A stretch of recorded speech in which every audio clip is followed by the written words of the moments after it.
on later.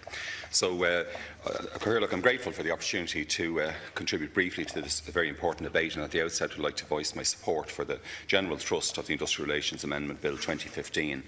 I believe that the genesis of this bill will go some way towards strengthening our current legislation, and that it's at least a starting block from which we can build towards the dismantling of zero-hour contracts, very poor working conditions, and indeed victimisation of workers who wish to be represented by trade unions, as I think we saw in recent weeks. As an enterprise trade and employment spokesperson in February 1998, which is going back, is it about 17 years, Minister, I brought forward, of course, in this House the first trade union recognition bill on behalf of the labour and trade union movement. It followed lengthy consultation with trade union and employee representatives, and was especially directed at assisting unionised workers in Ryanair, where Chief Executive Michael O'Leary refused to engage with his own workforce and their trade union representatives. I recall at that time the bitter hostility to the proposal from some employers, and in particular from US companies based in Ireland, and indeed from IDA Ireland acting on their behalf. Of course, a key mechanism in the 1998 bill was subsequently adopted in the 2001 and 2004 Industrial Relations Acts, and later attacked, of course, in the 2007 Supreme Court decision of Ryanair versus at the Labour Court, Ryanair versus Impact, which of course brings us back to today's legislation. I welcome Chapter 2, which restores the legislative framework for REAs, registered employment agreements, and Chapter 3, which does the same for sectoral employment orders, following a lacuna there for several years in this area. And in July 2011, of course, the High Court found the JLC wage-setting mechanisms to be unconstitutional and struck down the employment regulation orders in the 1946 Industrial Relations Act. And in 2013, of course, in the John Gray's fried chicken case, the Supreme Court further struck down Part 3 of the 1946 Act. So hopefully these past infirmities in earlier legislation are being rectified, Minister, today in sections 5 to 20 of this bill, and the future court challenges regarding the constitutionality of Parts 2 and 3 won't occur. To have allowed, of course, our industrial relation machinery to exist without such legislation for a significant number of years was simply unacceptable, and I'm glad that Minister Jed Nash has moved at last to restore this basic legislative bulwark for good industrial relations.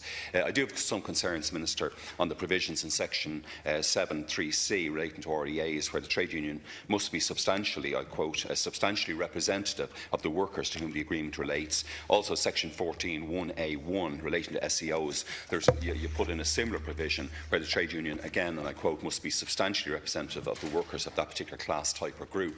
It will certainly now fall to the Labour Court to define these clauses on a case-by-case basis, but hopefully significant groups of workers, Minister, will not be disfranchised by these sections in the actual operation of the bill. Another big worry, Minister, for workers and their representatives, as I think you know, in the preparatory period of this bill, is that there doesn't seem to be much compliance, compliance and enforcement provisions for Chapters 2 and 3 in the published bill for the bulk of your bill. And perhaps you'll return to these issues in your response to the debate and indeed at committee stage. Part 3 of the bill, of course, will amend existing legislation, as mentioned earlier, in order to insert definitions of collective bargaining and accepted body. The nub of Part 3, of course, is the provision of a better legal route for workers to go to the Labour Court for reviews of their salary terms and conditions, and that's again very welcome.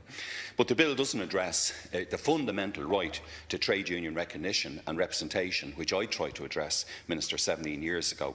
It doesn't address it in a forthright way, or the deplorable impacts for workers of the 2007 Supreme Court judgment. As you know, Minister, of course, Article 11 of the European Convention on Human Rights clearly protects the freedom of association, which does include the right to bargain collectively. Article 28 of the Charter of Fundamental Rights of the EU also provides for the right of collective bargaining and collective action. I noticed, for example, that the academic Michael Doherty of Maynooth University has expressed concern that the term voluntary engagements, which you've inserted into the collective bargaining key definition, may be open to wide interpretation, and that Ireland has, of course, up to now, the weakest legal protection for collective bargaining perhaps in the European Union, in much of the European Union.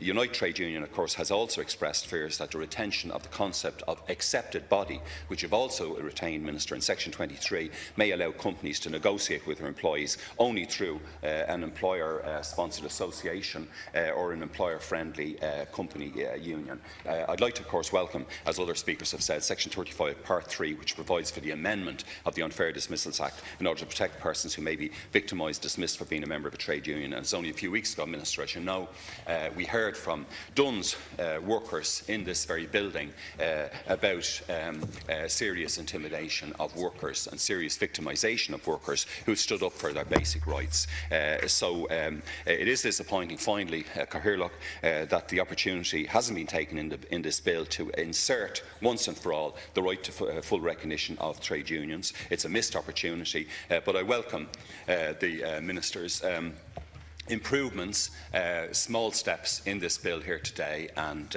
I commend him for that work. Thanks, Cathaoirleach. Deputy Broughan. Next speaker is